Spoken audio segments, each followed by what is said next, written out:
Muslim adalah orang yang memasrahkan hati dan jiwa hanya kepada Allah. Kalau ini bisa dipahami dari definisinya, aslama yuslim.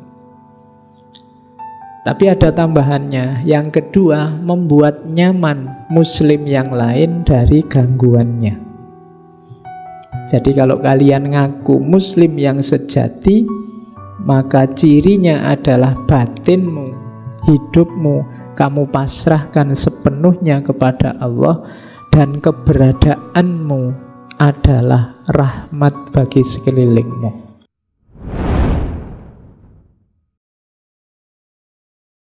Bismillah, kita mulai lagi ngaji kita. Setelah minggu lalu kita istirahat sebentar. Bulan ini kita ambil tema muhasabah. Saya tidak tahu nyambung apa enggak temanya dengan tokoh-tokohnya. Pokoknya ini akhir tahun, saatnya kita agak ngerem sedikit. Saatnya kita muhasabah. Saatnya kita menghitung-hitung apa yang sudah kita lakukan dalam setahun. Sudah sesuai aturan atau tidak, masih on the right track atau tidak. Saatnya kita muhasabah. Mungkin sudah 11 bulan lebih kita ngegas, sekarang saatnya ngerem. Oke, nanti mulai digas lagi bulan Januari. Maka kita ambil tokoh-tokoh sufi besar untuk membantu kita melakukan muhasabah. Malam ini kita temui beliau. Mungkin teman-teman sudah akrab, sering mendengar namanya, tapi menekuni secara serius mungkin nunggu. Kalau kuliah di filsafat akhlak atau di akhlak tasawuf biasanya ketemunya. Di mata kuliah yang lain saya tidak tahu. Tentang beliau ini, mungkin yang belajar ilmu kalam pernah mendengar cerita beliau dengan salah seorang muridnya yang terkenal sekali, namanya Wasil bin Atok. Wasil bin Atok ini salah satu murid beliau yang pintar sebenarnya. Wasil bin Atok itu di antara uniknya Wasil bin Atok itu cadel, tidak bisa ngomong R. Kalau Arab ya ro, tidak bisa ngomong ro, agak cadel lidahnya. Tapi karena beliau ini pinter, misalnya ceramah apa pidato apa ngomong apa itu, beliau selalu bisa menghindari huruf ro. Oh, itu tidak sembarangan kan ngomong, kok bisa menghindar terus dari huruf ro. Itu di antara pinternya Wasil bin Atok. Suatu ketika ada orang bertanya pada Syekh Hasan Al-Basri ini, "Syekh, hari ini saya melihat ada kelompok di kalangan kita yang suka mengkafir-kafirkan." Dulu ya, bukan sekarang, zamannya Imam Hasan Basri. Ada yang bilang bahwa begitu orang melakukan kesalahan, melakukan dosa, maka dia kafir. Tapi ada juga yang mungkin kalau bahasa ini terlalu santai. Orang melakukan salah apapun tetap pokoknya dia masih mukmin. Itu kalau zaman itu kan dikenal perdebatan antara kelompok Khawarij dan cabang-cabangnya juga kelompok Murji'ah. Yang satu bilang oke saja, masih mukmin meskipun melakukan dosa. Yang satu bilang ndak, sudah kafir. Terus yang benar yang mana? Kalau ada orang melakukan dosa itu dia masih mukmin apa sudah kafir? Sebelum Imam Hasan Al-Basri jawab, Wasil bin Atok angkat tangan. Jadi tanpa diminta untuk jawab, Wasil bin Atok jawab, "Menurut saya orang ini tidak kafir, ya tidak mukmin." Itu nanti jadi cikal bakal lahirnya pandangan yang dikenal dalam teologi Mu'tazilah namanya manzilah bainal manzilatain. Satu tempat di antara dua tempat. Kapan-kapan ya tema ini kita mau Syekh Hasan Basrinya ini. Jadi ada muridnya nyerobot jawaban, tapi beliau tidak marah. Beliau cuma bilang, karena setelah itu Wasil bin Atha setelah jawab itu berdiri terus nyari sudut masjid yang lain untuk mojok bikin kajian lain yang baru. Imam Hasan Basri cuma komentar, i'tazala anna Wasil. Wah, Wasil sekarang sudah misah nih dari kita. Jadi tidak marah-marah, tidak kamu murid kayak gimana, kamu enggak. Beliau enggak marah-marah, cuma komentar i'tazala anna Wasil. Ada yang bilang dari sinilah nanti muncul istilah Wasil dan kawan-kawan disebut kelompok Mu'tazilah. Oke. Imam Hasan al-Basri ini termasuk tabi'in. Gurunya adalah para sahabat besar. Jadi Umar, Utsman, bahkan Ali, Abdullah bin Umar, pokoknya sahabat-sahabat besar hampir semua jadi gurunya. Lahirnya di lingkungan rumahnya Rasulullah, karena ayah dan ibunya itu maula. Maula itu sebut saja pembantu. Ayah dan ibunya dulunya budak dari Irak yang menikah, kemudian ayahnya pembantu di rumahnya Zaid bin Sabit. Nanti Imam Hasan al-Basri ini bahkan sempat disusui oleh salah seorang istri Rasulullah yang dikenal cerdas, Ummu Salamah. Jadi ini punya posisi dan kedudukan yang luar biasa dari sisi masa kecilnya. Guru-gurunya tidak perlu diragukan lagi. Dan beliau termasuk tokoh yang nanti dikenal sangat menguasai agama, tokoh yang dikenal ungkapan-ungkapannya banyak berpengaruh hingga hari ini. Kalau bahasa kita hari ini, quote-quotesnya itu luar biasa. Itu Imam Hasan al-Basri. Umur 15 tahun beliau pindah dari Madinah ke Basrah. Makanya nanti gelarnya jadi Hasan al-Basri, karena tinggal di Basrah. Oke, sekarang kita lihat apa yang bisa kita ambil untuk muhasabah dari gagasan-gagasan sufistik Imam Hasan al-Basri. Kalau ada yang tanya, Pak, ini kan ngaji filsafat, kok temanya tasawuf? Nggak tahu saya juga jawabnya gimana. Pokoknya ngaji wailah.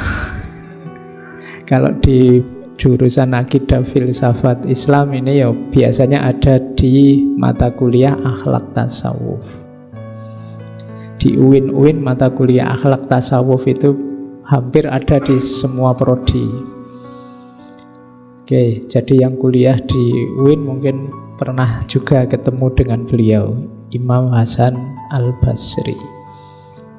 Oke, beliau ini selain ngaji ke tokoh-tokoh besar, hidupnya awalnya seorang pedagang mutiara.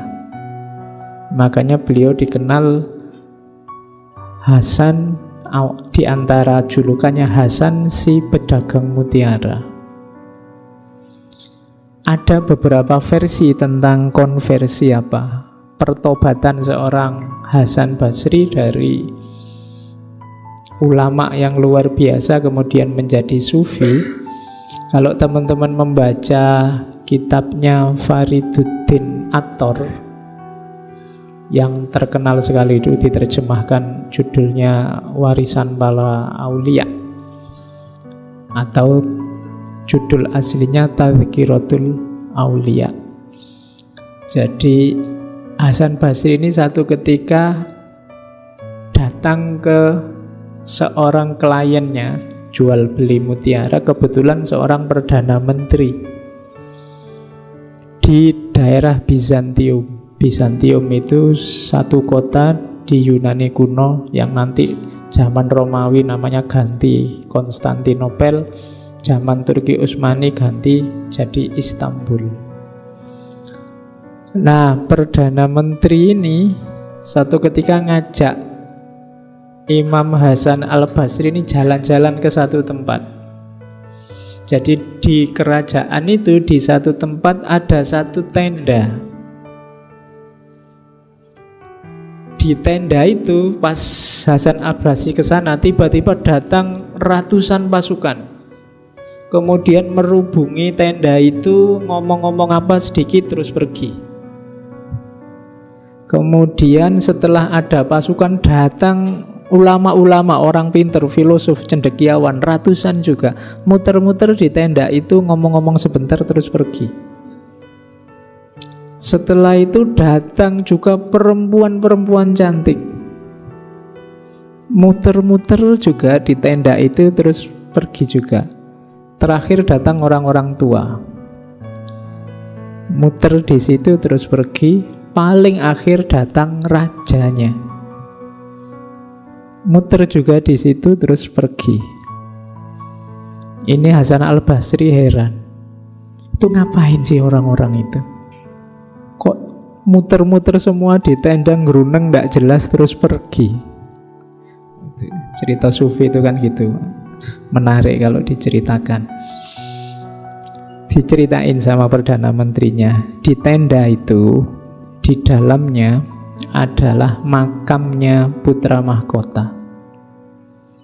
Jadi waktu putra mahkota ini masih muda, semua orang mencintainya. Pinter, ganteng, jagoan, pokoknya harapan pemuda-pemudi bangsa negara.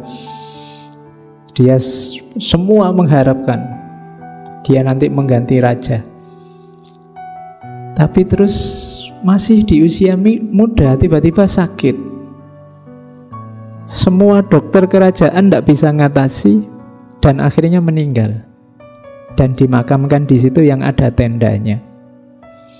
Nah, orang tadi yang datang muter-muter menggerundeng itu sebenarnya sedang semacam muhasabah atau apa ya.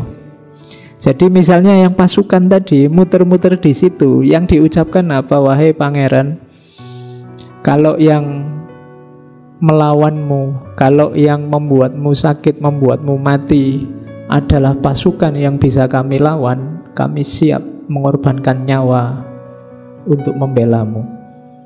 Tapi yang membuatmu sakit dan meninggal adalah sesuatu yang tidak mungkin kami lawan. Muter-muter terus pergi. Selanjutnya datang lagi orang-orang pinter, para ulama. Wahai putra mahkota, kalau yang bisa menyelamatkanmu adalah ilmu, pengetahuan, filsafat, kami siap melawannya.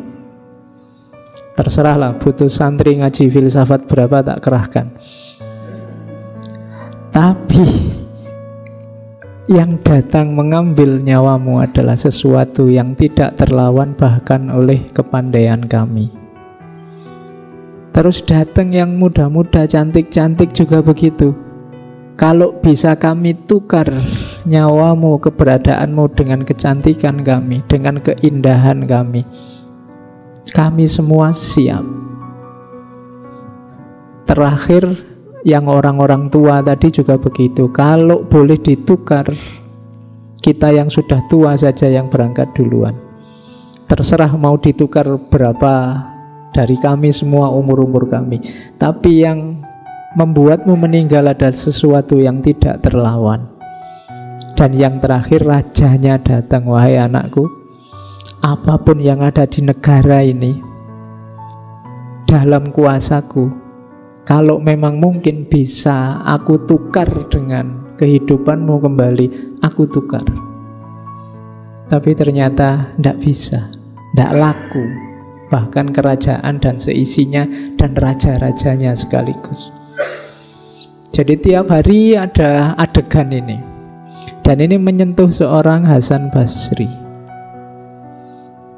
Akhirnya beliau pulang, sampai di rumah terjadi konversi, mengalami kesadaran yang luar biasa bahwa dunia ini sebenarnya tidak ada harganya.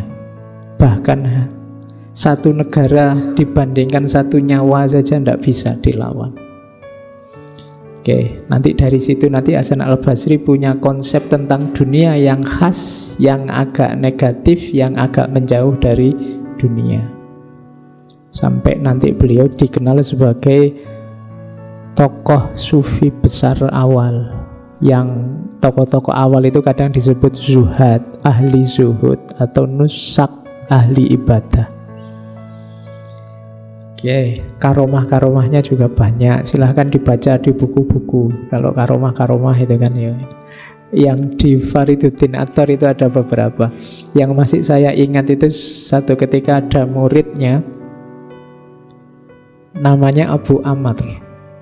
Abu Amr ini murid pinter yang juga punya jamaah sendiri. Satu ketika Abu Amr ini waktu ngajar santri-santrinya kayak gini, ada seorang santrinya yang cantiknya luar biasa, sampai dia terpesona, sampai apalannya hilang semua. Iya, makanya ngawatiri ya kalau jamaahnya. Jadi terus menghadap sama Imam Hasan al-Basri, guru, tidak tahu apa yang menimpaku sekarang. Pikiranku kacau, tidak karu-karuan. Hafalan Quranku hilang. Tidak bisa lagi aku ngajar. Mbok aku tolong didoakan biar kembali lagi semuanya seperti semula. Katanya Syekh Hasan al-Basri, oke, karena sekarang musim haji, kamu berangkatlah ke Mekah. Di sana ada masjid, namanya Masjid Khaif. Nanti di sudut masjid ada orang tua yang selalu di situ karena berzikir. Tunggulah kalau dia sedang berzikir. Kalau sudah selesai, temuilah, minta didoakan oleh beliau. Akhirnya muridnya ini benar datang ke Mekah mencari Masjid Khaif, dan benar di masjid itu memang ada orang tua yang selalu duduk di depan di sudut masjid berzikir. Tidak berani mengganggu, ditunggu. Waktu menunggu si orang tua ini berzikir, tiba-tiba datang seseorang yang pakai baju putih-putih, agak bercahaya, dirubung orang banyak. Semuanya minta salaman, termasuk syekh yang sedang zikir itu. Setelah itu, setelah salaman, ngobrol sebentar, terus yang orang yang baju putih-putih tadi pergi. Barulah muridnya Abu Amr tadi menemui orang tua, menceritakan keadaannya. Saya ini hafalanku hilang gara-gara muridku yang terlalu cakep. Akhirnya sama si syekh yang tua ini didoakan. Terus, kamu ini siapa kok tahu-taunya aku bisa mendoakan semacam ini? Saya dari Basra, muridnya Hasan al-Basri. Terus kata kiai ini, loh, gurumu Hasan Basri loh, kok kamu malah datang padaku? Kurang ajar gurumu itu, masa rahasiaku diungkap begitu saja? Sekarang rahasianya juga aku ungkap. Yang tadi datang putih-putih itu, yang disalami orang banyak termasuk aku, itu tadi gurumu Hasan al-Basri. Beliau biasanya memang kalau habis asar datang ke sini ngobrol sama aku.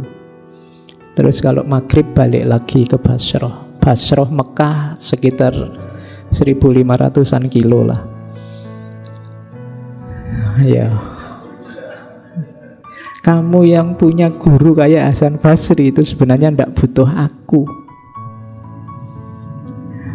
Oke, itu karomah-karomah ya, kita antara lain itu, yang lain banyak. Tapi malam ini kita ngaji, kita belajar apa yang diajarkan oleh Imam Hasan al-Basri. Ini dari beberapa sumber saya ambil. cara berpikir sufistiknya. Yang pertama, ada pendefinisian yang sedikit berbeda, lebih mengarah ke dunia batin tentang apa itu muslim, apa itu mukmin, siapa itu sufi, siapa itu faqih. Faqih itu ulama ahli agama. Muslim adalah orang yang memasrahkan hati dan jiwa hanya kepada Allah. Kalau ini bisa dipahami dari definisinya, aslama yuslim. Tapi ada tambahannya. Yang kedua, membuat nyaman muslim yang lain dari gangguannya. Jadi kalau kalian ngaku muslim yang sejati, maka cirinya adalah batinmu, hidupmu, kamu pasrahkan sepenuhnya kepada Allah, dan keberadaanmu adalah rahmat bagi sekelilingmu. Orang sekelilingmu nyaman dengan keberadaanmu, itulah muslim. Kalau masih ada yang gelisah, masih ada yang susah dengan kehadiranmu, kamu belum muslim yang sejati. Kalau keberadaanmu hanya menggelisahkan, hanya nambah masalah, kamu belum muslim yang sejati.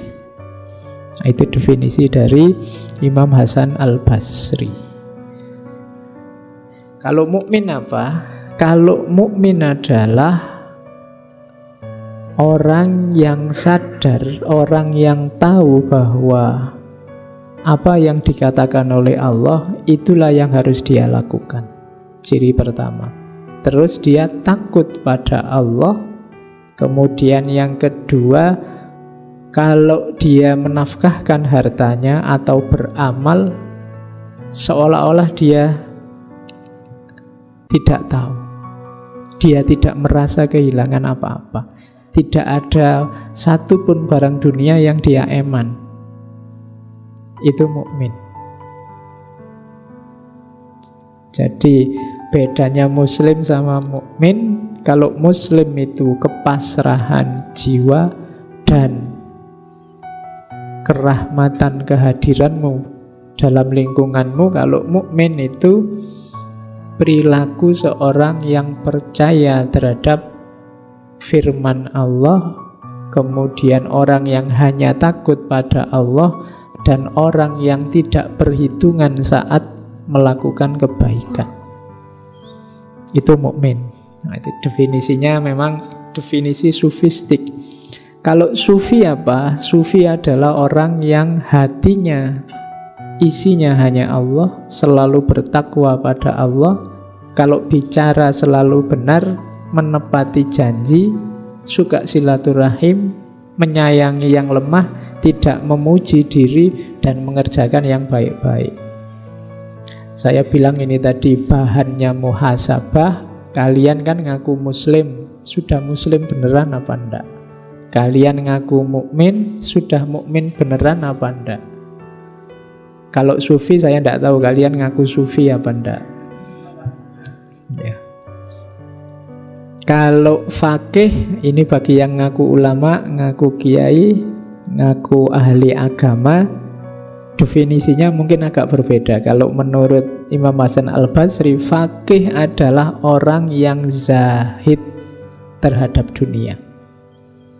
Jadi berarti fakih itu harusnya orang yang tidak lagi butuh dunia, senang akhirat. Kemudian orang yang memahami agamanya, kalau ini pasti. Kemudian orang yang senantiasa beribadah, berarti menjalankan ilmunya.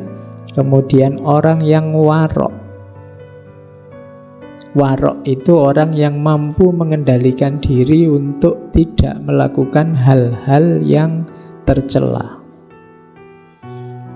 Kemudian orang yang menjaga kehormatan kaum muslimin dan harta mereka, tidak saling menjatuhkan. Jadi di antara cirinya ahli agama, fakih itu menjaga kehormatannya siapapun. Berarti tidak posting apapun yang jelek-jelek tentang muslim yang lain. Kalau masih ada indikasi itu berarti belum faqih. Dan yang terakhir menjadi penasehat dan pembimbing bagi masyarakatnya.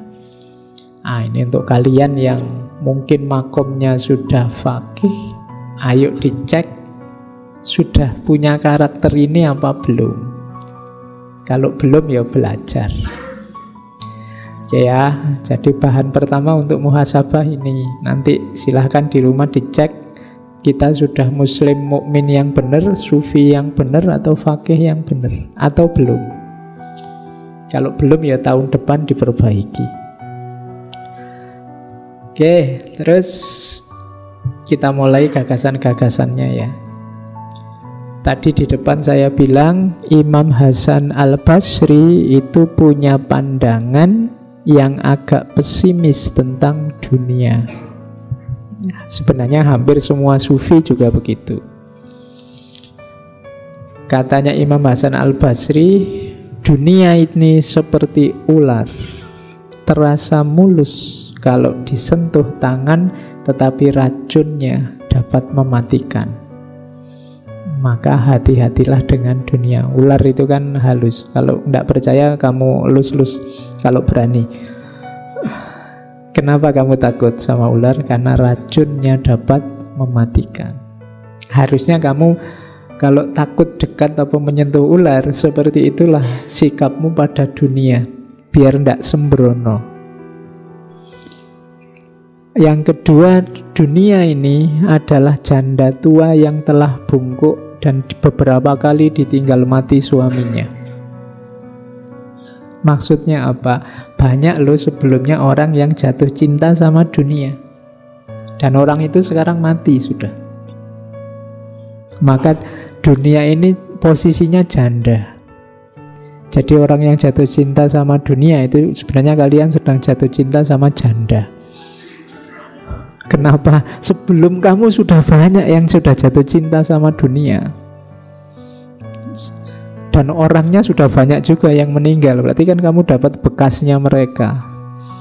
Itu pun kamu senangnya setengah mati sama dunia. Jadi dunia itu janda tua yang bungkuk, yang sudah beberapa kali ditinggal mati suaminya. Beberapa kalinya itu bisa jumlahnya ratusan juta itu sudah. Sejak zaman Nabi Adam sampai hari ini. Jadi seperti itu Imam Hasan Al-Basri memahami dunia. Oke, lah terus diapain dunia ini? Dunia adalah negeri tempat beramal. Tapi ada rumusnya. Rumusnya apa?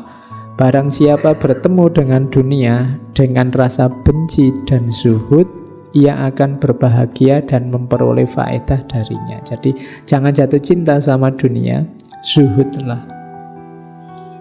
Zuhud itu memandang kecil, memandang tidak terlalu penting. Maka dunia akan kamu dapati banyak manfaatnya.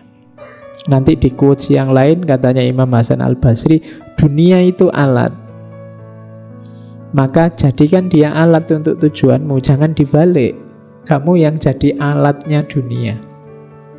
Banyak orang yang hari ini terbalik.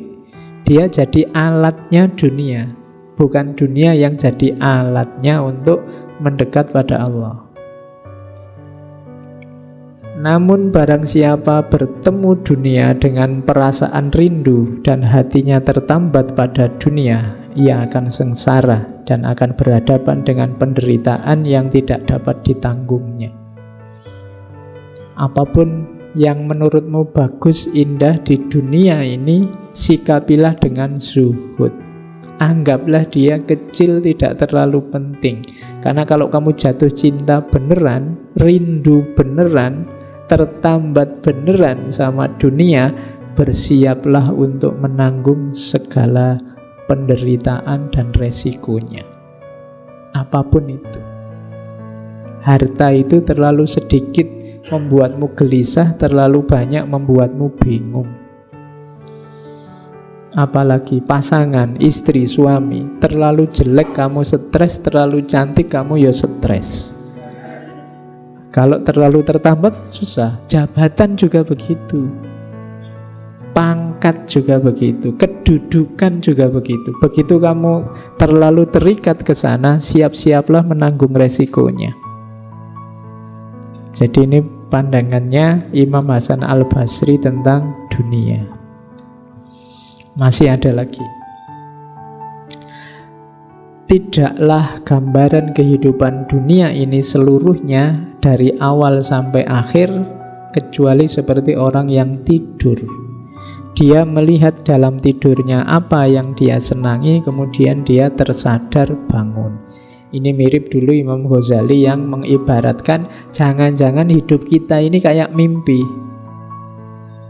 Ndak kok Pak, ini nyata kok Pak. Loh, kamu pas mimpi juga begitu, rasanya kayak nyata. Begitu bangun kamu sadar bahwa oh alah ternyata mimpi. Besok mungkin begitu kamu meninggal, ganti alam, kamu baru sadar bahwa oh ternyata dunia yang heboh kemarin itu rasanya hanya kayak mimpi. Yang sejati sekarang di sini, yang kemarin itu hanya permainan. Bisa jadi begitu. Itu kan di Imam Ghazali.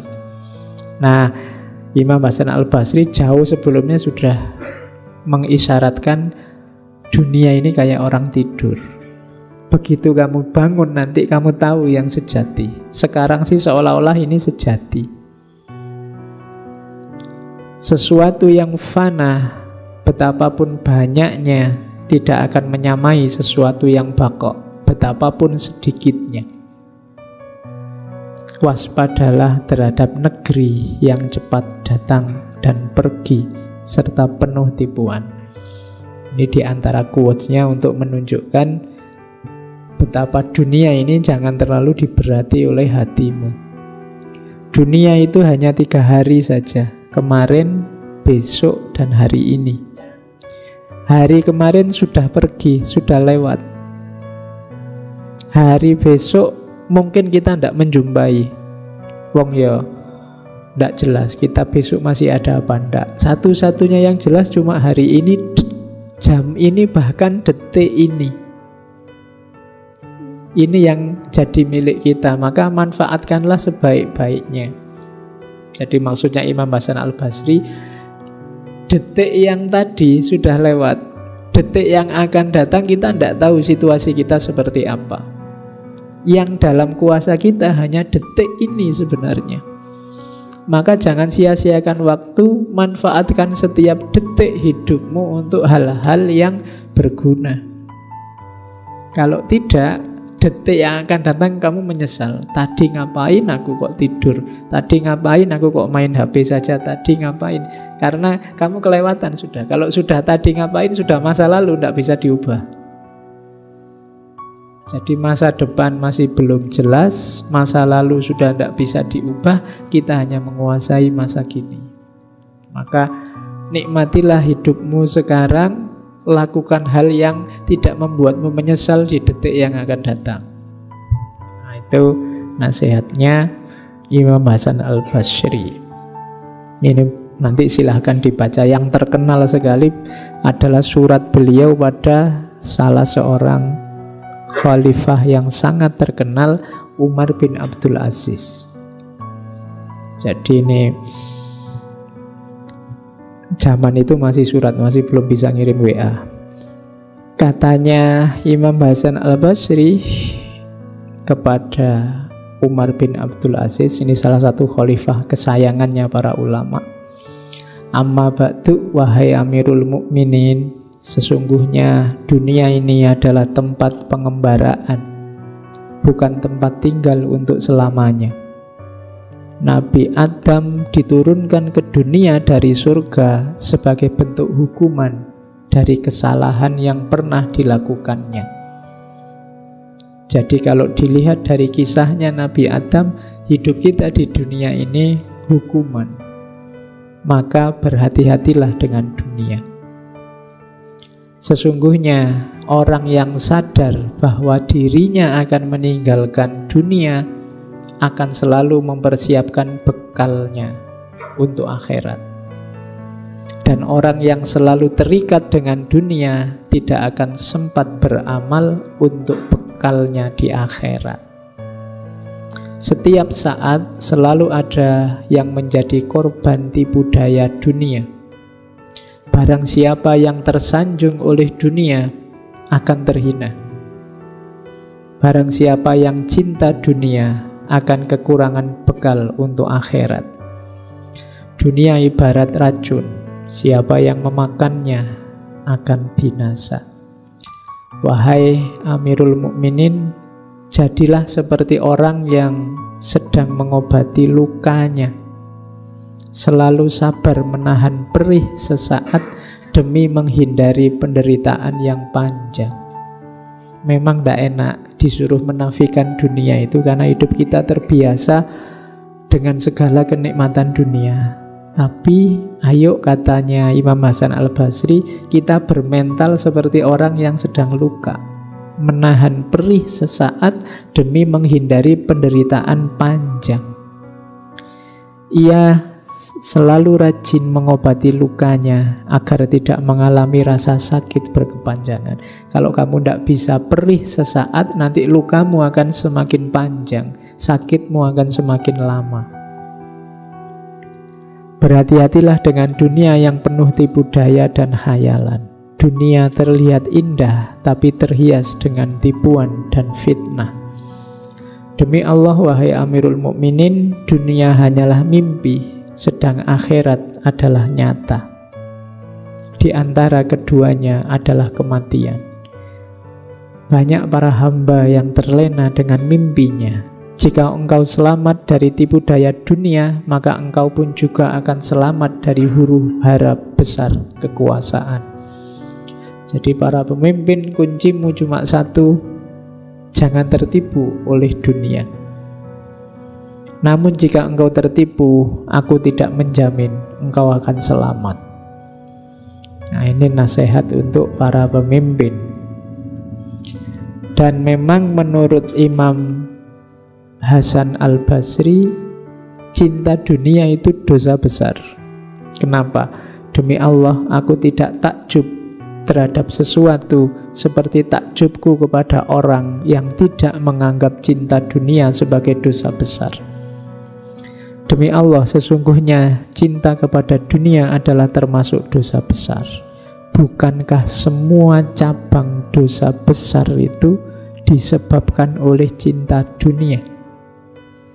Korupsi, perampokan, pembunuhan, semua dosa besar. Sumbernya apa? Cinta dunia. Cinta harta, cinta kenikmatan dunia, cinta sesuatu atau seseorang. Bukankah berhala-berhala disembah, Allah diduharkai karena cinta dunia? Maka seseorang yang tahu tidak akan mengeluh akan kehinaan dunia, tidak akan berlomba mendekatinya, dan tidak akan putus asa karena jauh darinya. Kalau hanya dunia, tidak masalah kita dianggap hina, tidak masalah kita dianggap kalah, tidak masalah kita tidak sukses. Kalau hanya dunia. Itu pesannya Imam Hasan Al-Basri. Oke, kalimat-kalimat semacam ini enak, indah kalau diucapkan, tapi nanti keluar dari sini koyo biasa nih. Harus sanggup ya. Kayak tadi loh, kayak orang sedang sakit, terluka, memang agak perih, puasa sedikit agak lapar, tapi nanti kita terhindar dari sakit yang lebih panjang. Ada dialog unik dari Imam Hasan Al-Basri dengan muridnya. Satu ketika ada muridnya tanya, wahai Abu Sa'id, karena beliau nama lengkapnya kan Abu Sa'id Hasan bin Abdul Hasan Al-Yasari Al-Basri. Wahai Abu Sa'id, pakaian apa yang engkau sukai? Jawabannya, yang paling tebal, yang paling kasar, yang paling buruk di mata manusia. Muridnya protes, bukankah Allah itu maha indah dan menyukai keindahan? Jawabannya Imam Hasan Al-Basri, wahai anakku, engkau salah paham.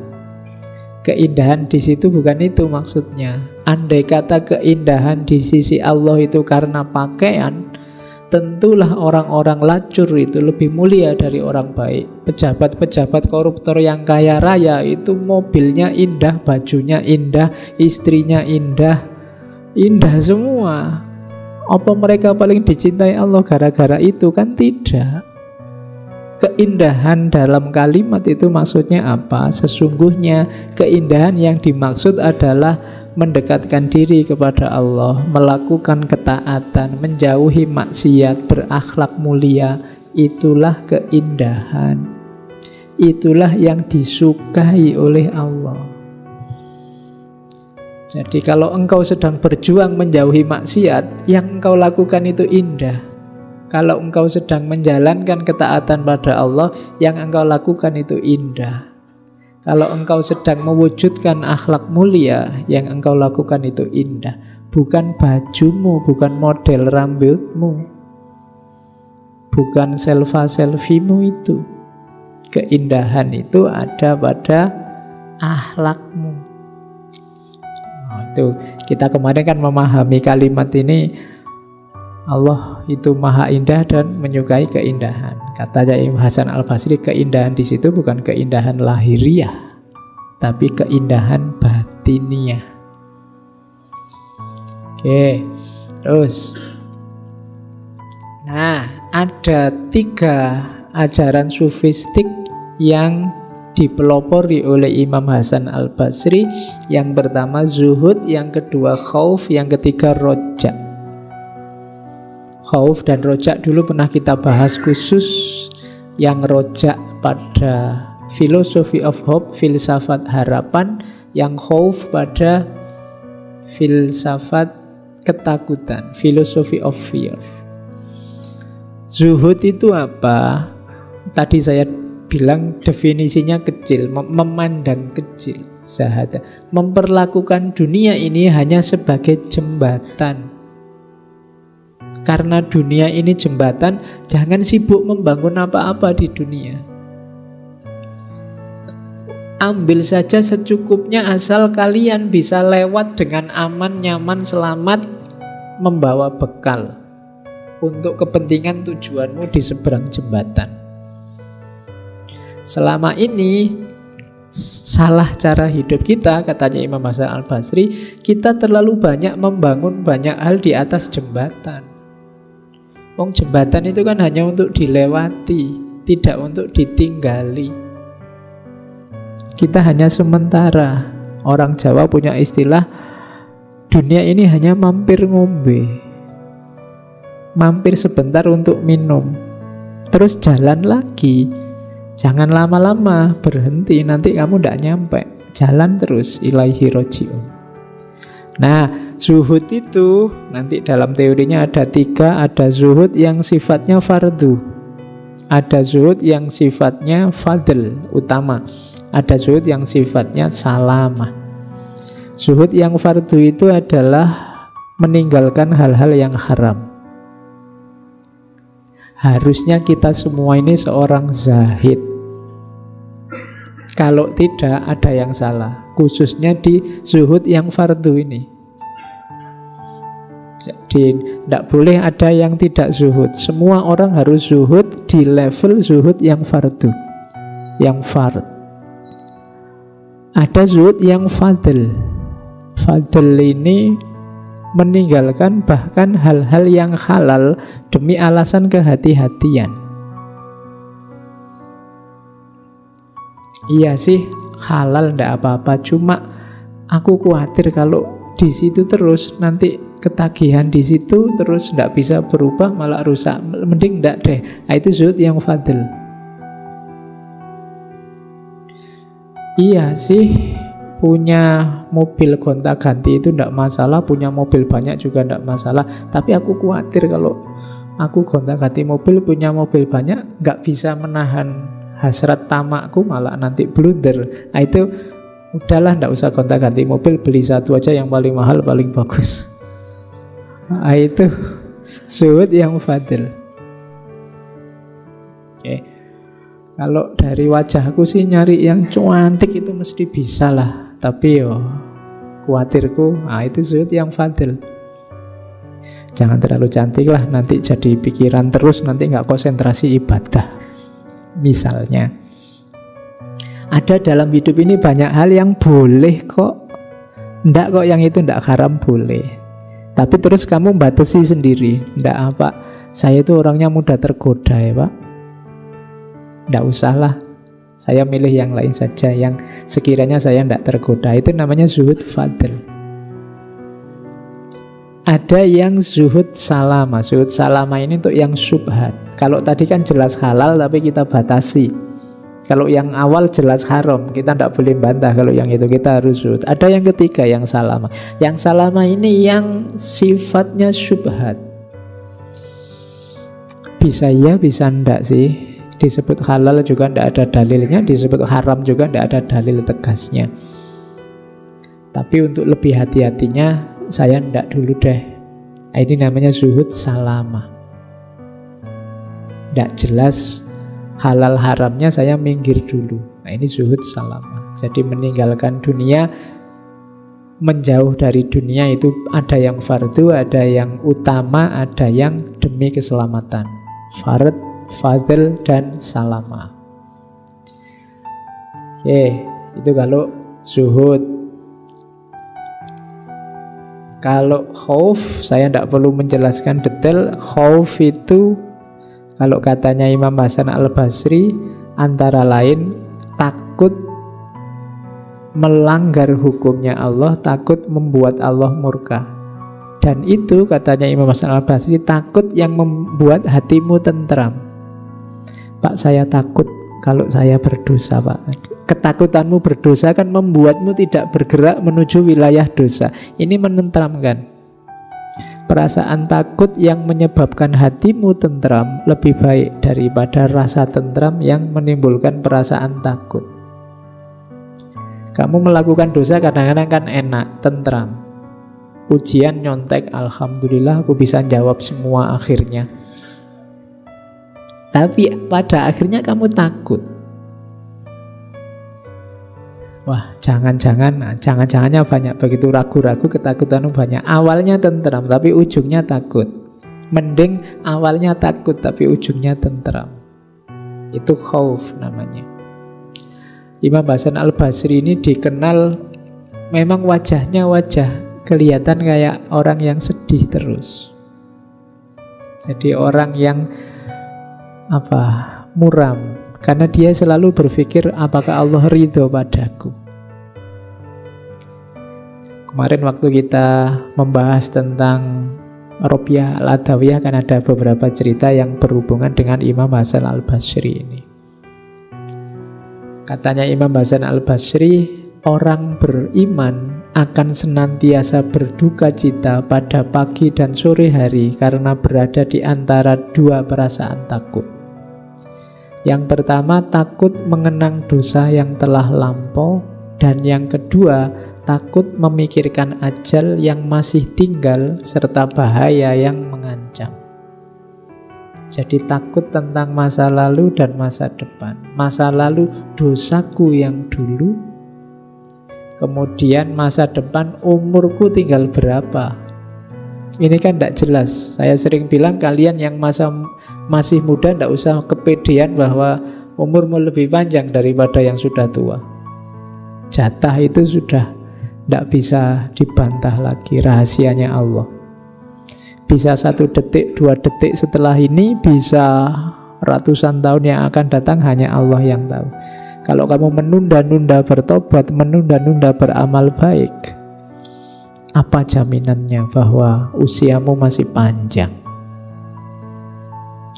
Jadi orang yang beriman itu harus punya rasa takut. Tidak boleh tidak ada takutnya sama sekali. Yang ketiga, paling tidak takut setelah mati, takut kiamat dan lain sebagainya. Takut itu katanya Imam Hasan Al-Basri ada beberapa jenis. Dulu ini pernah saya sampaikan di waktu kita ngomong tentang fear, philosophy of fear. Ada khauf, ada wajal, ada khosyah, ada rohbah, ada haibah. Kalau khauf itu takut karena sadar bahwa aku itu lemah. Ya Allah, aku itu lemah. Ada apa-apa sedikit tergoda. Kira-kira kuat gak ya aku ini menghabiskan umur dalam kebaikan, wong aku ini lemah. Itu khauf. Kalau wajal, takut pada sesuatu yang lebih tinggi karena kekuasaan dan hukumannya. Ini kayak gemetar. Wajal itu makna literalnya gemetar. Kita di hadapan Allah harusnya gemetar. Kenapa? Karena Allah punya kuasa apapun. Beliau punya kuasa atas pahala, dosa, hukuman. Ini namanya wajal.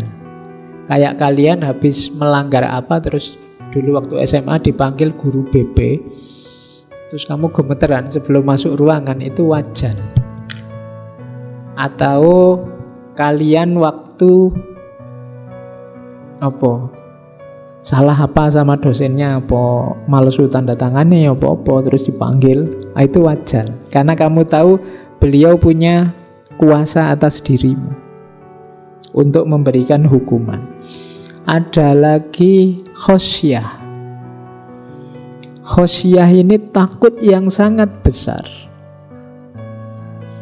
Yang ini nanti pangkalnya, awalnya iltija. Iltija ini terus yang membuatmu ingin berlindung pada yang punya kuasa. Itu namanya khosyah. Kamu takut dipukul kakakmu waktu kecil, terus kamu lari-lari nyari ayahmu apa ibumu untuk berlindung. Itu namanya khosyah. Ada rohbah. Rohbah itu enggan, lari dari sesuatu yang tidak disukai. Rohbah itu lawannya rohbah. Kalau rohbah itu suka, kalau rohbah benci. Jadi takut yang membuatmu benci itu rohbah. Ada yang ngejar-ngejar kamu sampai kamu takut, ini jangan-jangan mau ganggu aku ini, terus kamu lari, itu namanya rohbah. Ada haibah. Kalau haibah ini takut karena merasa kalah level. Kalau sama Allah, ya Allah yang maha besar, maha tinggi, kita takut dan gentar. Pertandingan kok level RT melawan Barcelona atau Madrid misalnya, wah itu haibah namanya. Sebelum tanding sudah kalah duluan. Itu namanya haibah. Oke, jadi ada khauf, ada wajal, ada khosyah, ada rohbah, ada haibah. Kita harus punya ini. Orang Jawa menyebutnya wong iki ya kudu duwe wedi. Nek gak roh wedi, kalau ndak tahu rasa takut, hidupmu akan susah sendiri. Karena yang bisa ngerem hal-hal yang buruk dalam hidup kita itu khauf. Kalau kita ndak takut sama sekali, malah membahayakan hidup kita. Paling tidak takutlah ini. Katanya Imam Hasan Al-Basri, kita tertawa, kita merasa puas. Padahal bisa jadi Allah menengok amal-amal kita, kemudian berfirman, aku tidak menerima amal kalian sedikit pun. Oh, ini paling menakutkan. Kalian sudah merasa jadi anak soleh, merasa saya rajin ngaji loh pak, tahajud juga lumayan, duha tidak pernah terlambat.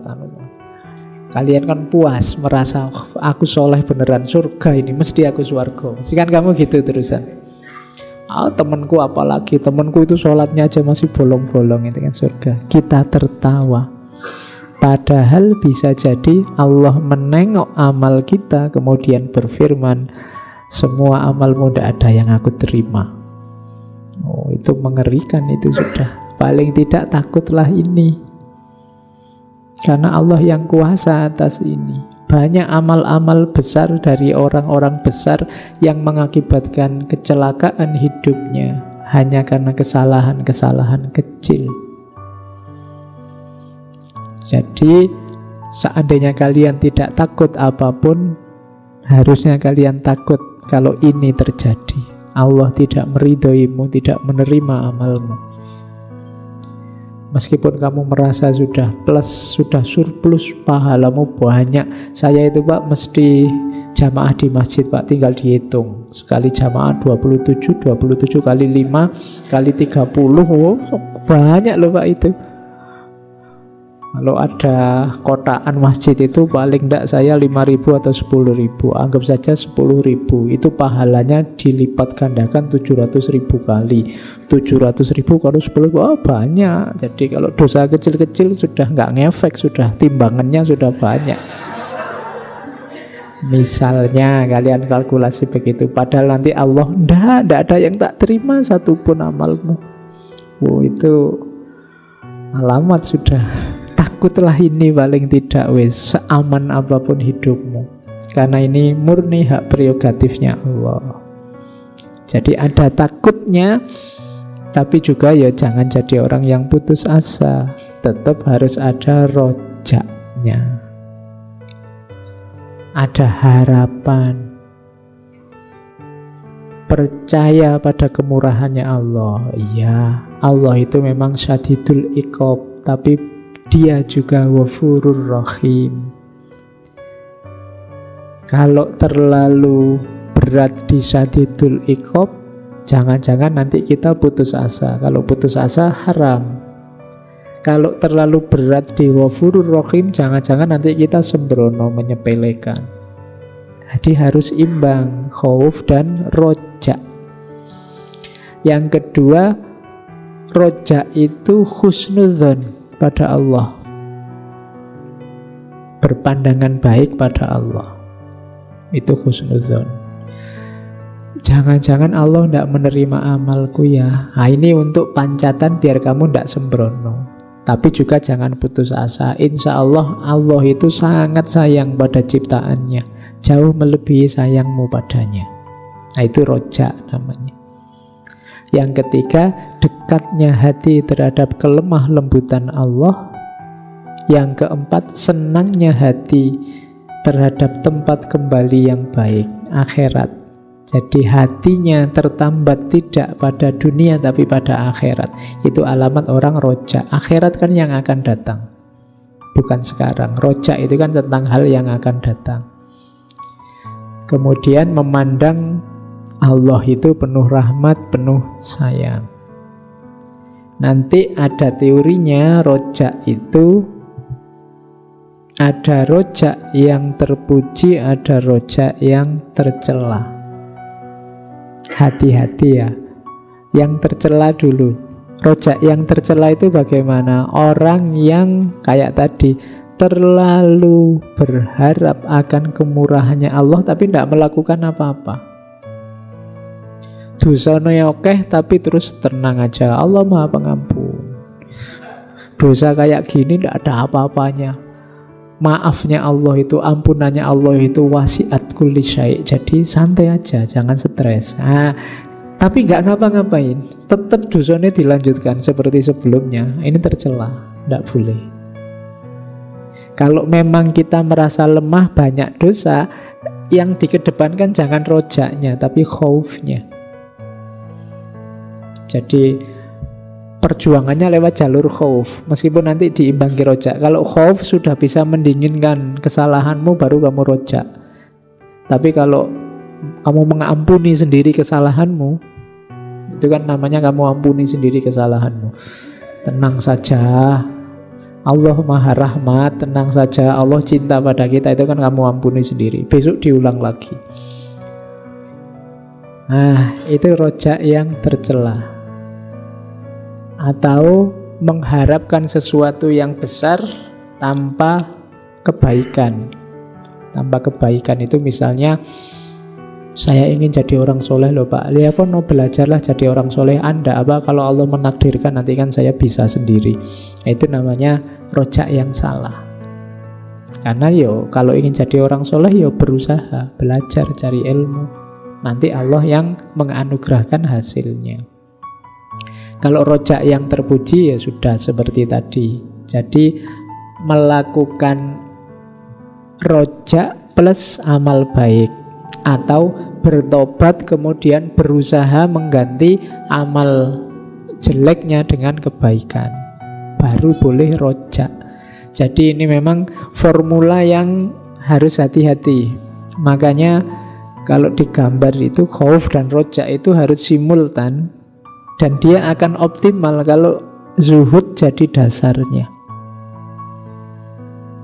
Jadi kalian bisa khauf dan roja secara berkesinambungan, tapi landasannya zuhud. Zuhud itu menjauh dari dunia, seperti dijelaskan tadi, menganggap dunia itu kecil, tidak penting. Berarti apa? Kalian khauf itu takut tertipu oleh dunia, takut jatuh cinta oleh dunia, dan rojaknya berharap Allah menyayangimu, membantumu untuk tidak tertipu oleh dunia. Jadi khauf dan rojak didasari oleh zuhud. Ini sebenarnya 3 ajaran utama dari Imam Hasan Al-Basri. Jadi rumusnya ini sebenarnya. Oke, rumus ini diterapkan dalam kehidupan kita. Kalau matematika ya dasarnya ini, tapi nanti contoh kasusnya ya hidupmu sendiri-sendiri. Kapan kamu harus khauf, kapan kamu harus roja, seperti apa formulasi zuhudmu. Oke, kita lihat lagi. Kalau ini pandangan Imam Hasan Al-Basri tentang yang terbaik. Warisan terbaik ilmu. Kalau kalian ini meninggalkan apapun, peninggalan apapun, entah pada anak turunmu, anak cucumu, anak muridmu, atau temanmu, kasih ilmu. Teman terbaik akhlak. Bekal terbaik takwa. Duta terbaik akal. Duta itu berarti utusan yang mewakilimu untuk mengelola kehidupanmu. Pasrahkan pada akal. Dia pinter untuk menghadapi dunia. Dia yang bisa ngerti rumusan-rumusan hidup di dunia. Menteri terbaik, menteri ini kan pembantu. Pendukung hidupmu yang terbaik apa? Kebijaksanaan dan kelapangan dada. Kekayaan terbaik qanaah. Qanaah itu merasa cukup. Jadi bukan kuantitasnya. Jadi kekayaan itu akan baik untuk hidupmu bukan karena jumlahnya, tapi karena sikap mentalmu. Kalau sikap mentalmu qanaah, berapapun jumlah hartamu, engkau orang kaya. Qanaah itu rasa cukup dalam kepemilikan. Penolong terbaik taufik. Taufik bukan nama orang ya. Anugerah dari Allah, pemberian Allah, itu taufik. Bantuan dari Allah, itu taufik. Dan penasehat terbaik kematian. Kalau ini tidak perlu saya jelaskan, kalian sudah ngerti. Kalau ingat mati hatimu tidak tergetar, berlatihlah lagi untuk melembutkan hatimu. Berarti ada tanda-tanda hatimu sedang keras. Karena harusnya logikanya orang itu ingat mati terus tergetar, merasa bahwa hidup ini fana, merasa bahwa hidup ini sementara, merasa bahwa pada saatnya kematian itu akan kita alami, bahkan bisa jadi sebentar lagi. Nah, itu namanya penasehat terbaik. Jadi tidak usah susah-susah, ingatkan saja terhadap kematian. Kalau ada masalah besar, ada problem besar, orang galau, orang sumpek, orang stres, bilang saja, kita ini hidup berapa lama sih? Pada akhirnya juga mati. Dunia jangan terlalu diberatilah. Nah, itu kan maunya begitu Imam Hasan Al-Basri. Jadi kuncinya di kematian. Oke, ini ada yang unik.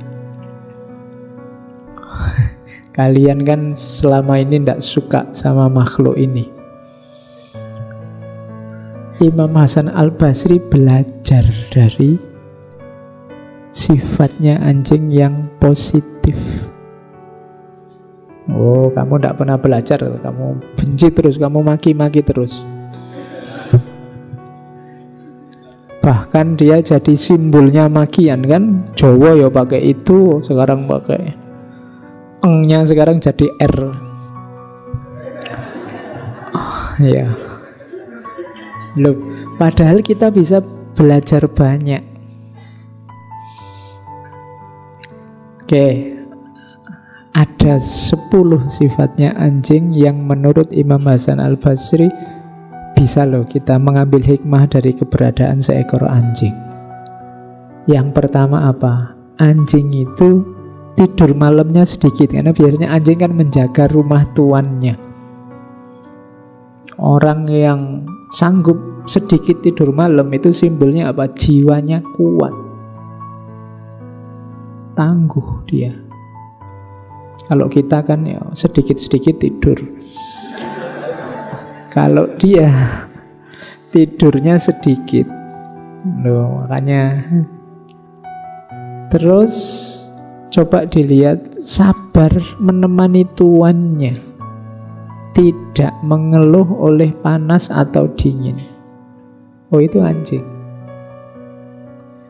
Diajak ke salju, diajak lari-lari, kalian diajak lari pagi mungkin ya mulet-mulet. Anjing itu diajak lari pagi tiap pagi ya ikut saja, manut saja. Dia tidak pernah alasan males capek tidak ada. Yes, manut saja. Oh, itu menunjukkan kesabaran.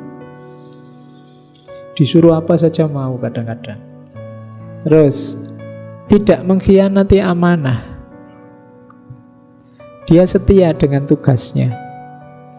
Makanya sampai para polisi kan memperkerjakan anjing. Saya tidak tahu gajinya berapa satu bulan untuk melacak jejak. Kan dia tidak pernah bohong, tidak pernah berkhianat. Amanahnya, tugasnya itu yaitu yang dijalankan.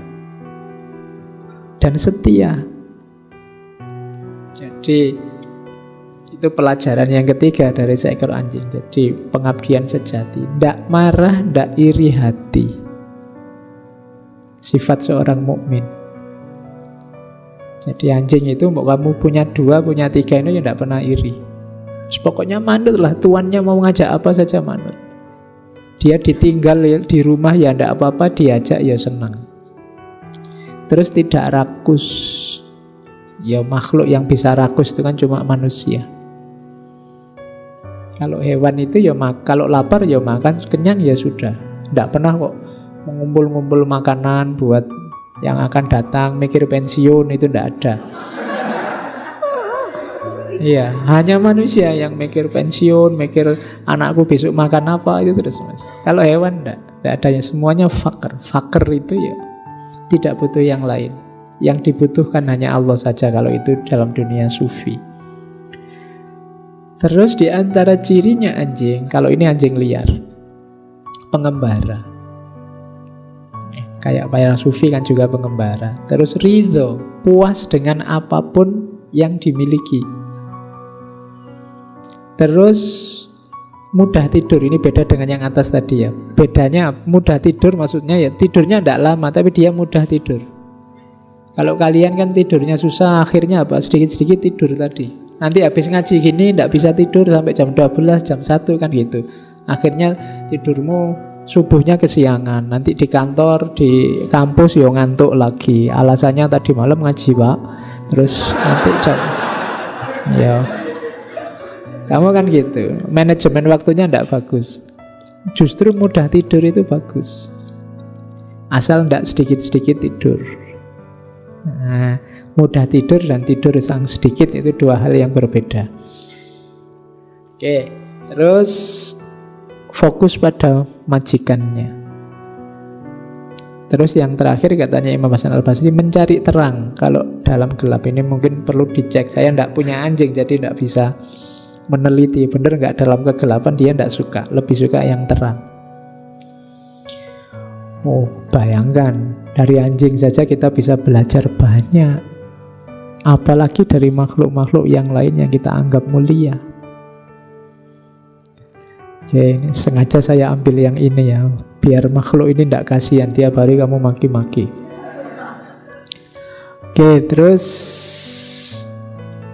nah, kalau ini ya mungkin lumayan buat bekal sekarang. Jadi Imam Hasan Al-Basri itu di antara yang terkenal dari beliau adalah kritis terhadap pimpinan. Beliau mengalami seorang khalifah yang dianggap agak zalim, namanya Hajjaj. Jadi beliau, semua ulama yang lain takut, kalau beliau enggak. Sampai satu ketika beliau pernah dipanggil khusus oleh Hajjaj. Rencananya sama Hajjaj mau dieksekusi, tapi bismillah beliau berdoa minta lindungannya Allah, datang ke tempatnya Hajjaj. Semua orang sudah takut dieksekusi ini mesti. Tapi begitu ketemu Hasan al-Basri, tidak bisa orang marah, tidak bisa orang berpikiran jelek. Begitu ketemu ya langsung salaman, cium tangan. Malah Hajjaj belajar banyak hal. Meskipun Imam Hasan al-Basri ini juga kritis padanya. Suatu ketika ada seorang gubernur namanya Ibnu Hubairah. Ini gubernur Irak zamannya Yazid bin Abdul Malik. Jadi dia ini mengeluh pada Imam Hasan al-Basri. Dia bilang, Allah telah memberiku kekuasaan dari Yazid. Kita kan harus taat, wong dia khalifah. Namun kadang-kadang yang dia perintahkan tidak cocok dengan kebenaran. Wahai Abu Sa'id Hasan al-Basri tadi, kira-kira kalau nasihatmu gimana? Imam Hasan al-Basri bilang, wahai Ibnu Hubairah, takutlah kepada Allah ketika engkau taat pada Yazid, dan jangan takut pada Yazid ketika engkau taat pada Allah. Ketahuilah Allah akan membelamu dari Yazid, tapi Yazid tidak akan mampu membelamu dari siksanya Allah. Jika engkau mentaati Allah, Allah akan memeliharamu dari siksaan Yazid di dunia. Akan tetapi jika engkau mentaati Yazid, ia tidak akan memeliharamu dari siksa Allah di dunia dan akhirat. Ketahuilah, tidak ada ketaatan kepada makhluk dalam maksiat kepada Allah, siapapun orangnya. Jadi untuk urusan kemaksiatan jangan kompromi, meskipun yang merintah pimpinan. Oh, itu nasihatnya. Tapi ada juga nasihat yang berbeda. Ini pada ponaannya Ibnul As'as. Karena banyak, tadi saya cerita pemimpinnya Hajjaj ini banyak yang ingin berontak. Ini ada kalimat. Ini bukan kebalikannya yang tadi. Kalau tadi memang tentang kemaksiatan, kalau ini tentang mendongkel, makar, ingin menjatuhkan pimpinan yang dianggap zalim. Katanya Imam Hasan al-Basri, wahai Abul Hasan, pada ponaannya ini, demi Allah, aku sungguh berada dalam pikiran yang buruk. Aku dulu juga banyak mencaci dan mengumpat pada para khalifah yang dianggap sesat tadi. Tapi hendaknya engkau tahu, ini penjelasan sisi yang lain. Pemimpin yang buruk adalah salah satu bentuk murka Allah. Jika kondisi saat ini merupakan hukuman, maka sekali-kali kalian tidak akan mampu menolak hukuman Allah tersebut dengan pedang kalian. Jadi Ibnul As'as ini anak muda, ngajak teman-temannya ingin berontak. Katanya Imam Hasan al-Basri, aku dulu lebih kritis dibandingkan kalian. Tapi harus kamu ingat, ketika Allah memberikan kita pemimpin yang buruk, itu bisa jadi karena memang kita layak diberi pemimpin yang buruk atau hukuman dari Allah terhadap perbuatan kita sendiri. Maka tidak ada gunanya kamu lawan dengan pedang. Pertama-tama yang harus kamu lakukan apa? Berdoa, bertaubat, lepaskan diri dulu dari semua dosa. Karena kalau kamu tiba-tiba melawan dengan pedang, maka ia akan lebih tajam. Maksudnya, khalifah yang zalim itu akan mudah membasmimu sebelum engkau doa, taubat, dan melepaskan diri. Karena logikanya Imam Hasan al-Basri, kalau ini memang hukuman dari Allah pada kita, berarti ada kesalahan kita, ada dosa kita yang membuat Allah murka. Jalan pertama apa? Berdoa, bertaubat, lepaskan diri dari semua kesalahan. Jadi jalan pertama itu. Kalau ujuk-ujuk kita lawan dengan pedang, katanya Imam Hasan al-Basri, ya, dia akan jadi lebih tajam. Dan memang nanti dalam ceritanya pemberontakan itu tetap terjadi dan mereka semua ditumpas habis.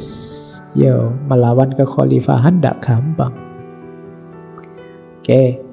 Nah, nanti di kitabnya Ibnul Jauzi itu ada hadis yang juga diriwayatkan oleh Imam Hasan Al-Basri dari Abu Bakar, Rasulullah yang bersabda, Allah berfirman, ini berarti hadis qudsi, aku adalah Allah, tidak ada Tuhan selain aku, Raja dari segala raja, hati para raja ada di tanganku. Siapa di antara kalian taat kepadaku, maka aku jadikan raja-raja itu sebagai rahmat baginya. Siapa di antara kalian bermaksiat kepadaku, maka aku jadikan raja-raja itu azab baginya. Oleh karena itu, janganlah kalian sibuk mencaci para raja, namun bertaubatlah kalian kepadaku. Maka aku jadikan para raja itu simpati kepada kalian. Oh, ini cara berpikirnya menarik. Kalau ada yang mau mengkaji, mungkin ini sejenis etika politik dalam dunia sufi, berhadapan dengan kekuasaan. Jadi ada logika-logika yang berbeda tadi. Tadi ada suratnya pada Umar bin Abdul Aziz, ada kritiknya pada Hajjaj, ada nasihatnya pada Ibnu Hubairah, pada ponaannya, termasuk sabdanya Rasulullah ini. Jadi ada beberapa tips cara menghadapi pemimpin. Tidak selalu dengan model pemberontakan, mengangkat pedang, perang, dan lain sebagainya. Tapi kalau pada saatnya butuh pedang, ya pedang diangkat. Oke, ini etika politik zaman itu. Oke, masih banyak sebenarnya cerita. Kalau ini cerita-cerita, ini kisah waktu. Jadi suatu ketika Ali bin Abi Thalib ke Basrah, ke masjid, masuk masjid, loh ini kok ada anak muda kok berani-beraninya ceramah. Siapa dia? Oh, begitu dilihat ternyata Hasan Basri. Terus ditanya, disapa oleh Ali bin Abi Thalib, wahai budak, ya karena itu kan awalnya beliau maulanya, pembantunya. Aku hendak bertanya padamu mengenai dua perkara. Jika engkau dapat menjawabnya dengan benar, maka engkau boleh meneruskan berbicara di depan manusia. Terus Hasan Al-Basri yang masih muda datang dengan tawadhu, tanyalah wahai Amirul Mukminin, apa dua perkara itu? Ini dites. Ceritakan padaku, katanya Ali, apa yang dapat menyelamatkan agama dan apa yang dapat merusak agama. Hasan Al-Basri menjawab, yang dapat menyelamatkan agama adalah warok, dan yang dapat merusaknya adalah tamak. Oh, ini nanti kalian muhasabah sendiri ya. Kenapa warok itu bisa menyelamatkan dan tamak itu merusak? Katanya Ali terus, benar engkau, teruskan bicaramu. Orang semacam engkau layak berbicara di hadapan orang banyak. Jadi kalau kalian merasakan kegelisahan-kegelisahan tertentu sehubungan dengan agama, kalau banyak menurutmu hal-hal yang berhubungan dengan agama kok melahirkan kerusakan-kerusakan, jangan-jangan banyak ketamaan-ketamaan yang terlibat. Jangan-jangan di antara kita banyak yang dilanda penyakit tamak.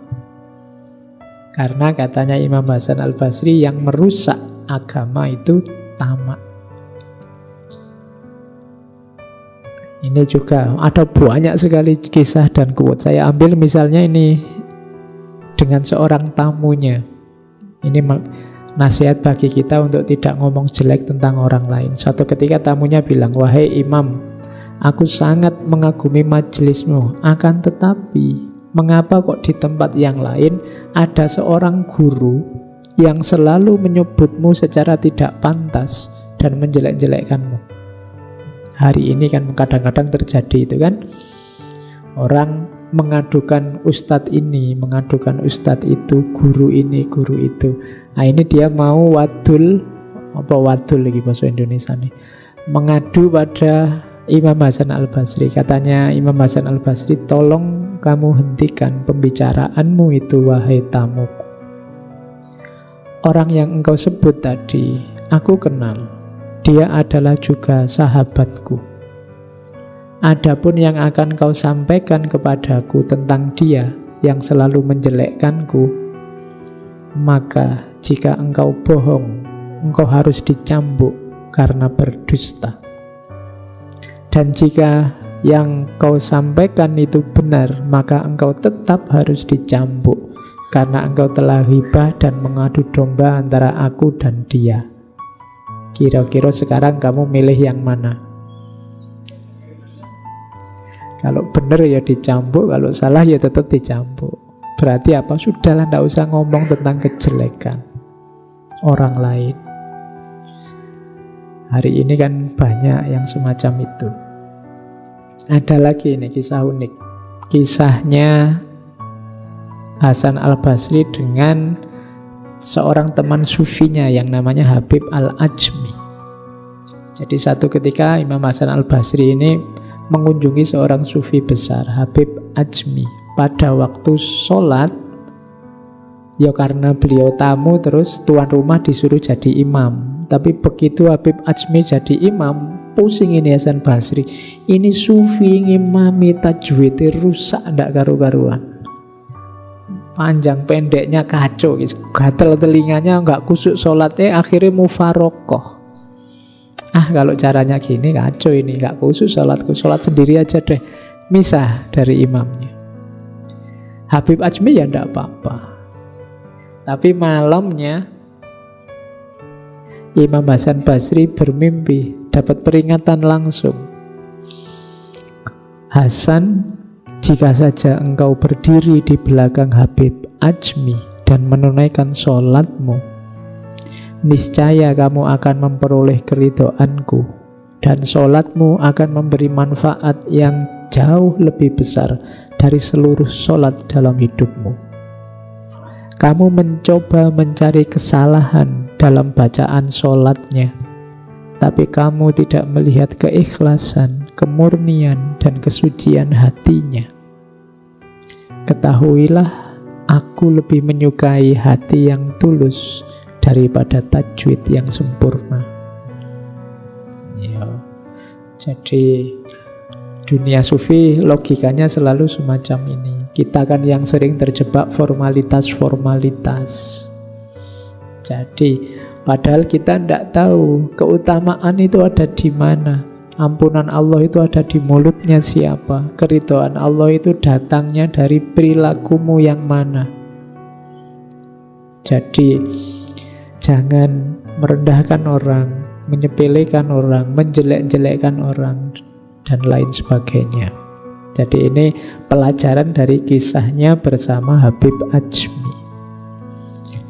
Oke, kita kan juga punya Habib sekarang banyak. Terus yang sufi juga kan banyak. Kalau ini kisah tentang seorang pemabuk. Suatu ketika waktu Imam Hasan Al-Basri jalan-jalan, tiba-tiba lihat orang mabuk masuk dalam lumpur. Terus diingatkan oleh Imam Hasan Al-Basri, hati-hati toh kalau jalan, jangan sampai tenggelam. Cuma saya tidak tahu pemabuknya ini kemasukan apa. Jawabannya, wahai Tuan Hasan, jika aku tenggelam, aku sendiri yang hilang. Tapi apabila diri Tuan yang tenggelam, maka semua pangkat dan jabatan Tuan akan ikut tenggelam. Ini sindiran pada Hasan Al-Basri. Jangan tertipu oleh pangkat, jabatan, dan semua topengmu. Dia hanya akan memberatkan hidupmu. Kamu bawa kemana-mana, kamu lebih sumpek lagi. Kalau hanya aku yang tenggelam, selesai. Siapa yang kenal aku, siapakah aku, mungkin tidak muncul juga di berita, aku tidak penting. Yang hilang hanya seorang pemabuk. Tapi kalau Imam Hasan Al-Basri yang tewas tenggelam, wow, ada yang kehilangan guru, ada yang kehilangan mursyid, ada yang kehilangan sahabat, dunia Islam kehilangan, banyak sekali yang kehilangan. Kenapa? Jabatannya banyak, gelarnya banyak, posisinya banyak. Jadi hal-hal duniawi masih banyak yang nempel. Oh, ini diantara peringatan pada Imam Hasan Al-Basri. Siapa mengira kalau ini kalimat ini muncul dari seorang pemabuk. Mungkin yang mabuk juga tidak sadar ngomong apa. Atau memang mulutnya dipinjam oleh Allah untuk mengingatkan Hasan Al-Basri. Makanya saya bilang tadi, kita tidak tahu hikmah itu muncul dari mulut yang mana. Terus kalau ini mirip kisahnya waktu kita bahas Laila Majnun. Jadi suatu ketika ada perempuan muda yang nyebrang jalan sambil dia ngeruneng, mengeluh tentang suaminya. Pokoknya mungkin sedang gegeran sama suaminya. Oleh Hasan Al-Basri diingatkan, karena perempuan ini tidak pakai tutup kepala. Kalau hari ini mungkin tidak pakai jilbab lah. Terus perempuan itu jawab, cinta kepada suami membuatku tak sadar akan lingkungan sekelilingku. Jika Tuhan tidak memberitahuku, aku tidak tahu kalau aku belum memakai tutup kepala. Saking sibuknya mikir suami, aku sampai lupa masih belum pakai tutup kepala. Oke, kritiknya aku terima. Namun heranku Tuhan, katanya Tuhan itu pecinta Allah, tapi Tuhan masih saja sadar dan sibuk dengan apa yang melintas di depan Tuhan. Cinta Allah seperti apa yang Tuhan miliki? Oh, itu ini yang nyindir malah yang keliru. Nah, ya kan? Jadi wong aku saja sibuk mikir suamiku, mungkin suaminya nggak pulang-pulang atau apa, sampai aku lupa belum pakai jilbab. Harusnya Tuhan yang cinta sama Allah sibuk luar biasa sama Allah. Ternyata ada perempuan lewat ndak jilbaban aja, sampean sudah sibuk juga. Cinta macam apa itu kan, sindirannya begitu. Ya itu nasihat juga buat kita semua, melihatnya ke dalam. Inilah muhasabah dari seorang Hasan Al-Basri. Ini puisi ini sangat terkenal. Anak Adam, dirimu, diriku. Dirimu hanya satu. Kalau dia selamat, selamatlah engkau. Kalau dia binasa, binasalah engkau. Ini mau menegaskan pada kita, kalian hidup ini hanya sekali dan sekarang saja. Diri juga kamu punya satu, tidak bisa diganti. Kalau dirimu yang satu itu celaka, ya sudah selesai ceritamu dalam celaka. Kalau dirimu yang satu itu bahagia, ya engkau akan bahagia dan selamat. Jangan coba-coba lagi. Nunggu apa lagi? Seriuslah segera mendekat ke Allah. Karena kalau dia binasa, penyesalanmu tidak akan ada akhirnya. Dan orang yang telah selamat tak dapat menolongmu. Mungkin kamu mengharapkan tokoh siapa, mungkin kamu mengharapkan orang yang mana yang bisa menyelamatkanmu, yang menurutmu dia selamat. Tapi seandainya dia selamat pun, dia tidak bisa membuatmu selamat kalau tidak engkau sendiri yang membuat dirimu selamat. Tiap-tiap nikmat yang bukan surga adalah hina. Dan tiap-tiap bencana yang bukan neraka itu mudah. Jangan mengeluh oleh kesulitan. Selama itu bukan neraka, tidak masalah. Dan jangan tertipu oleh nikmat selain surga. Karena selain itu nikmatnya sementara dan hina. Jadi terus berjalan. Jangan tertipu oleh bencana atau kenikmatan. Kenapa? Hidupmu hanya sekali, dirimu hanya satu, tidak bisa diulang. Kalau kamu tidak lulus ujian, bisa diulang tahun depan, bisa remedi semester pendek. Tapi kalau hidupmu di dunia ini tidak bisa. 90% tangisannya penduduk neraka adalah harapannya untuk kembali lagi ke dunia meskipun hanya 1 hari saja. Tapi sudah tidak bisa. Maka semua nikmat selain surga levelnya masih hina. Dan semua bencana selain neraka itu masih mudah. Maka tetaplah khauf, tetaplah roja pada Allah. Oke. Nah, makanya kenapa judulnya muhasabah? Katanya Imam Hasan Al-Basri, seseorang tidak akan mendapatkan predikat ketakwaan sampai dia melakukan muhasabah kepada dirinya sendiri lebih ketat dibandingkan teman yang bermuhasabah terhadap temannya. Jangan menilai orang lain, yang pertama nilailah dirimu sendiri. Hasibu anfusakum qabla an tuhasabu. Nilai dirimu sebelum menilai orang lain. Hari ini kan kita lebih banyak sibuk menilai orang lain, postingannya orang lain, komentarnya orang lain. Nah, ayo nilai diri sendiri. Komentator terhebat kemungkinan adanya dari Indonesia. Jadi kalau sepak bola itu kita bolak-balik kalah, sekarang ganti aja kompetisi komentator sepak bola. Oh, kemungkinan kita juara. Ya, Twitter, Facebook, Instagram itu kan mungkin Indonesia itu paling ramai. Jadi kalian paling suka ngomentari orang lain. Oke, kalau ngomentari diri sendiri mungkin ya tidak terlalu laku. Kadang-kadang ngomentari diri sendiri biar dikomentari orang lain. Itu juga tidak masuk hitungan. Oke. Yang kedua, seorang hamba akan berada dalam kebaikan selama dia mampu menasehati dirinya sendiri dan selalu menghisap dirinya sendiri. Sebelum engkau dihisap, hisaplah dirimu. Kalian akan mudah jadi orang baik kalau kalian punya kekuatan untuk menasehati dirimu sendiri. Kalau kalian tidak bisa nuntun dirimu sendiri, kemungkinan agak sulit kalian untuk mewujudkan kebaikan-kebaikan karena kalian tergantung pada orang lain. Di antara tanda-tanda Allah berpaling dari seseorang ialah Allah menjadikan kesibukannya pada perkara-perkara yang tidak bermanfaat baginya. Nanti di antara bahan muhasabah kita, ayo dicek. Kalian kan merasa sibuk, waktumu terbatas untuk banyak hal, disuruh bikin tugas apa itu kan rasanya kalau tidak mepet ya tidak jalan.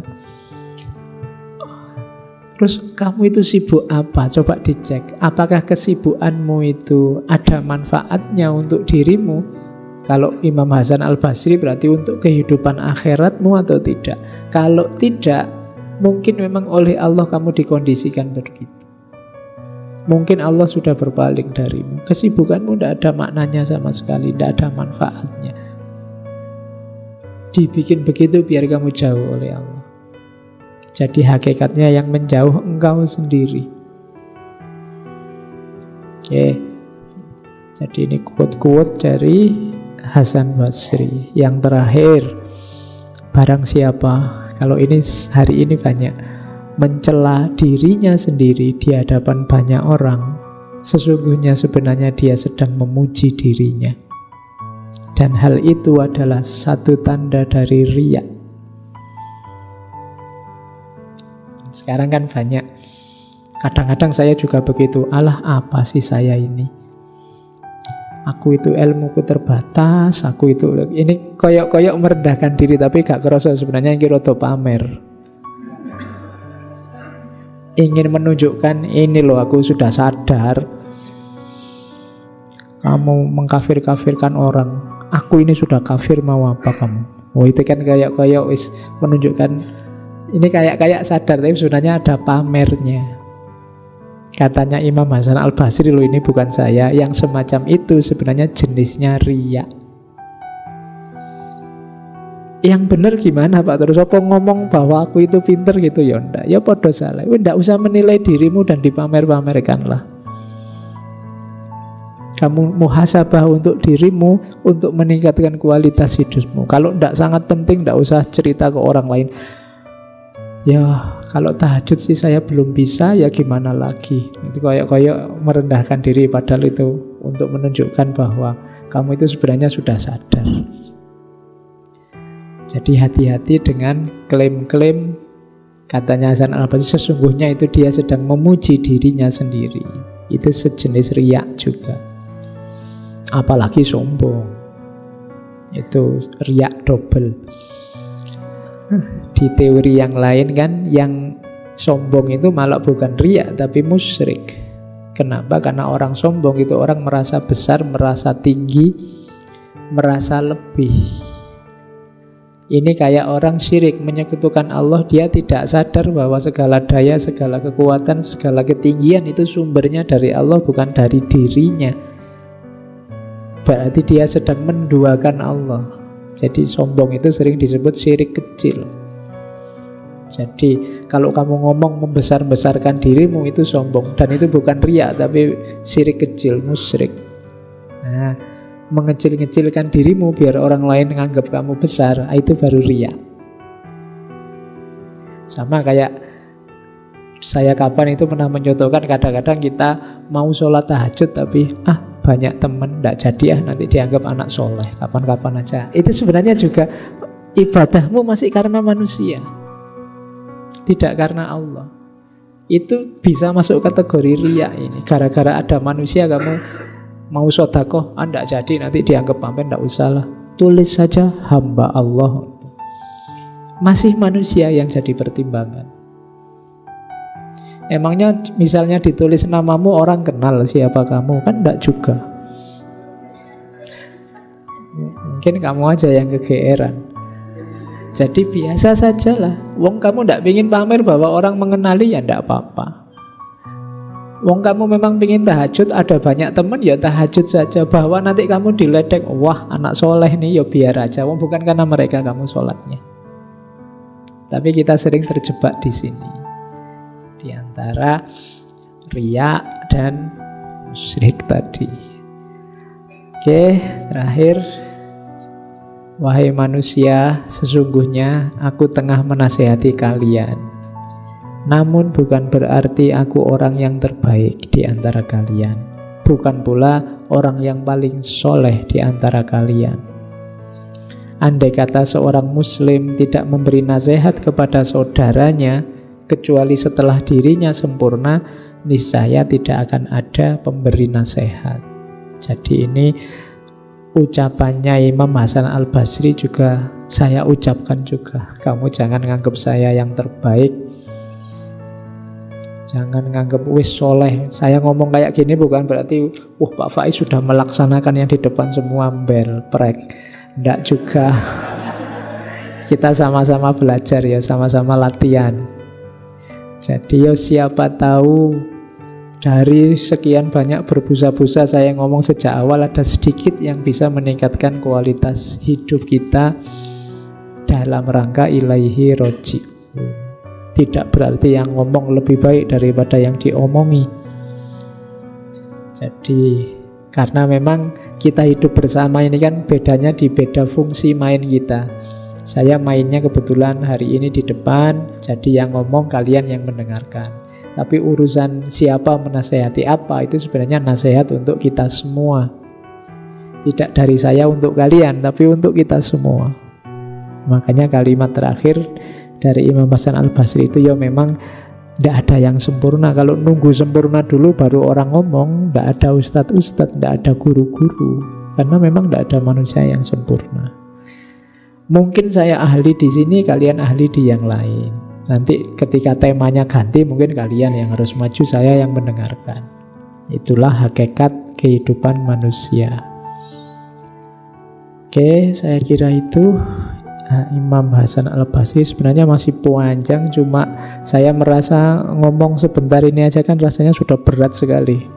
Kamu sejak awal dihantemi terus dengan mulai harus menjauh dari dunia, harus zuhud, harus khauf, harus roja. Wah, kamu puyeng terus ini, rasanya kok masih jauh ya Pak dari situ. Tapi ya sedikit-sedikit kalau bisa kita mulai menuju ke sana. Orang berjalan, atau kalau bahasa sufinya salik, itu ya memang setahap demi setahap dari makom ke makom. Yang penting pastikan saja jalanmu sudah benar. Dari situlah nanti selangkah demi selangkah kita semakin dekat dengan Allah, menuju ilaihi roji'un yang sejati.